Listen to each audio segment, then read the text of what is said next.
Bonjour, merci de m'écouter du site Formation WordPress. À travers du site vidéo, je vais expliquer comment gérer l'extension.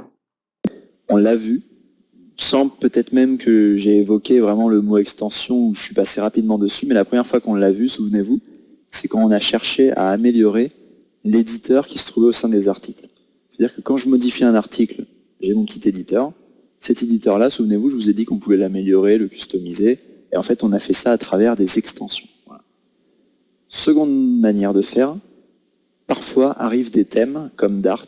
Souvenez-vous, Dart, quand je l'ai activé, je vais le refaire là de manière temporaire, regardez à gauche, hop, j'ai beaucoup plus de choses qu'avant, beaucoup plus. Disons, j'ai une section slider, une section fac, une section portfolio que j'avais pas avant. Et d'ailleurs, je vais le prouver, je vais repasser au thème 2014, et on va voir que j'aurai plus fac, slider, voilà. Ça c'est vraiment allégé. Donc il se peut que certains thèmes, vous les activiez et que ça vous rajoute des fonctionnalités. Voilà. Donc ça c'est davantage valable sur les thèmes payants.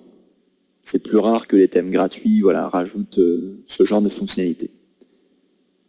Cependant, la vraie manière, en fait, enfin la manière, disons, presque universelle en fait, au sein de la communauté WordPress de rajouter de la fonctionnalité, c'est vraiment le principe d'extension. Ça veut dire si vous cherchez à ajouter des nouvelles fonctionnalités à votre site, vous allez passer par les extensions. Voilà.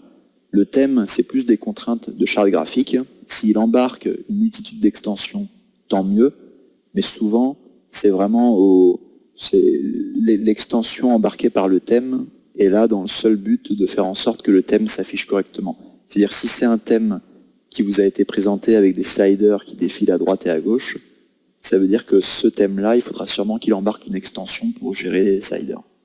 Bon.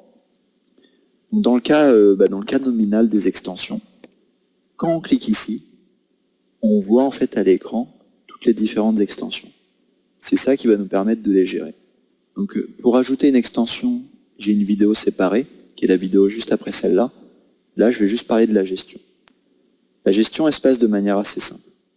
Les éléments qui sont activés, ils sont sur fond bleu en fait, vous voyez. Je peux les désactiver. Tous les autres éléments, c'est des éléments que je n'ai pas activés. Voilà. Ensuite, j'ai pas beaucoup d'options. J'ai vraiment la suppression, l'activation. La modification, c'est quelque chose dont vous allez très peu vous servir. Pourquoi? Parce que voilà, ça vous amène dans du code en fait. Donc généralement, vous ne servirez pas de cette fonction d'édition. Ajouter, on verra ça dans la future vidéo. Par contre, quelque chose d'extrêmement intéressant, c'est ce petit 1, cette notion de mise à jour. Là, c'est pareil, je vais rester très léger dans cette vidéo, parce qu'il y aura une vidéo qui sera consacrée aux mises à jour des extensions, mais aussi de WordPress lui-même. Donc je préfère attendre cette vidéo pour vraiment tout embarquer là-dedans. Là, je voulais juste vous parler de la gestion même des extensions. Ça se passe ici. Vous pouvez filtrer les extensions activées, les extensions désactivées, celles que j'ai récemment désactivées, en fait, etc., etc. Si vous supprimez une extension, c'est vraiment assez simple. WordPress vous demande confirmation.